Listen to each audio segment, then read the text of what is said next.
Good morning, my name's Amber and I'm a flower farmer florist from Blooms on the Hill in Budgeree, and I'm standing in what's left of my cornflower patch. They're looking very straggly now because it's getting towards the end of their season. It's just getting too hot for them. So I had quite a large patch. I had lots of the colours: pale pink, dark pink, blue, white. Some of the mixes. There was the black ball one, which is like a really dark purple. Yeah, they were all here. And I don't know if you can really see. I'll get where you can sort of see. There's quite a large patch of scrabbly behind me. These have been really handy, but I'm not too sure if I would do them again. I do have some seeds, but I'm not certain. I'm on the fence still. So I thought I'd just give you some little bits of advice onto whether or not you'd like to plant them as a flower farmer, or even just in your garden. Like, if you weren't flower farming them, that'd be fine.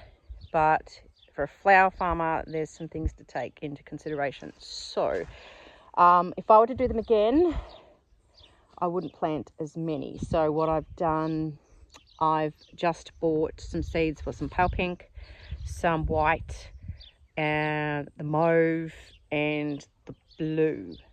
So the blue was nice as a pop of colour, because true blue in flowers is not really common. So to get the blue was nice. And the other three colours, the pink, the mauve and the white, they were good wedding flowers. So I did actually use some in a wedding. They were a good daisy shape. So once again, they were good in bouquets. And I found towards the end, I started to bunch them up into a little bunch of three and use them in a bouquet as if they were one flower. So three together, and then put them in as together as one bloom. And that actually was quite effective. So kind of putting odd numbers together too is the general floristry sort of rule. Cornflowers are a hardy annual, so you put them in autumn. So I'm sort of, when we're nearly there, actually it's hard to think about putting in more when I'm thinking about ripping these ones out. So actually that's going to be today's job, because I think I'll use this space for perennials. This is actually not in my flower garden. My flower garden's here over the fence, and then the paddock of dahlias is down there. This is part of my front garden here. So we kind of ploughed up this extra patch, and it's been really handy, but I think I might just put something in here that stays in the ground. So what have I found? Well, I kept hearing on one of the podcasts I listened to, the girls that run the podcast saying, oh, we hate cornflowers because they're awful to harvest. I thought, why? Because mine was just starting to come, and I was cutting a few here and there, and then I discovered why they're hard to harvest is because the stems are really fiddly. They tangle, they break easily, they're really fine, they drive you mental. The tangling was probably more annoying than anything. The other thing that they do is mine blew over. So as you can see behind me, these are quite tall. What's left here? This is, I'm not tall, I'm like 5 foot nothing. But these got quite tall, and we get a lot of wind where we are.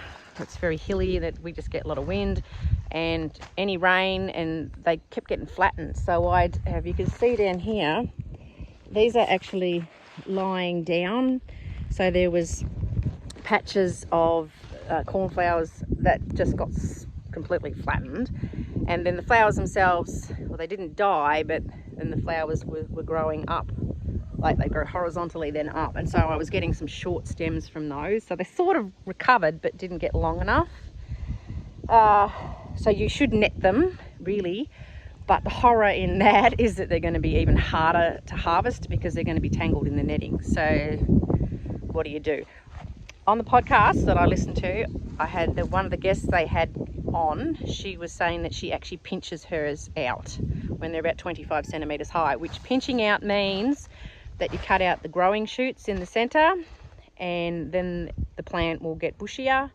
It'll produce more flowers, although these produce so many flowers, but you'll just get a shorter, sturdier plant, which is what you want if you're not wanting them to get completely smashed with the weather.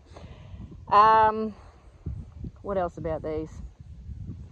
they're good at markets. Okay, I took these flowers to farmers markets. So if you're going to do farmers markets, they were handy because I had all colours. I'd stuffed buckets full of them, and they were really eye-catching. So I'd usually go with sort of 3 buckets full, even sometimes 4, and they just really caught everyone's eye. They remarked on them. Unfortunately, you can't sell them for much because they're really small. So I'd bundle them up into bunches of 25, which took a lot of time, and then I'd sell them for $10, which is not very much. But if you have lots, that's okay. At farmers markets, people tend to just carry either just a little bit of cash, and so you'll make sales out of them. But you've got to figure out, is that worthwhile for the amount of work that went into bundling them up?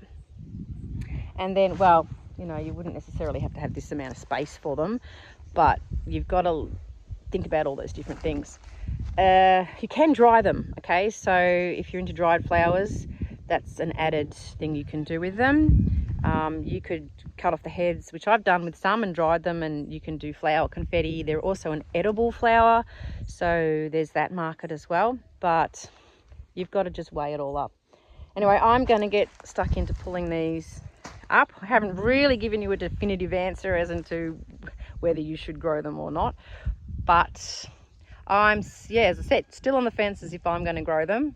Perhaps I'll put in a small bed, but as I said, they've got to go in autumn, and there's quite a few other hardy annuals that have got to go in as well. So I think I'm going to wait and see if there's any space left, and if there is, then I'll put some in, but not a lot.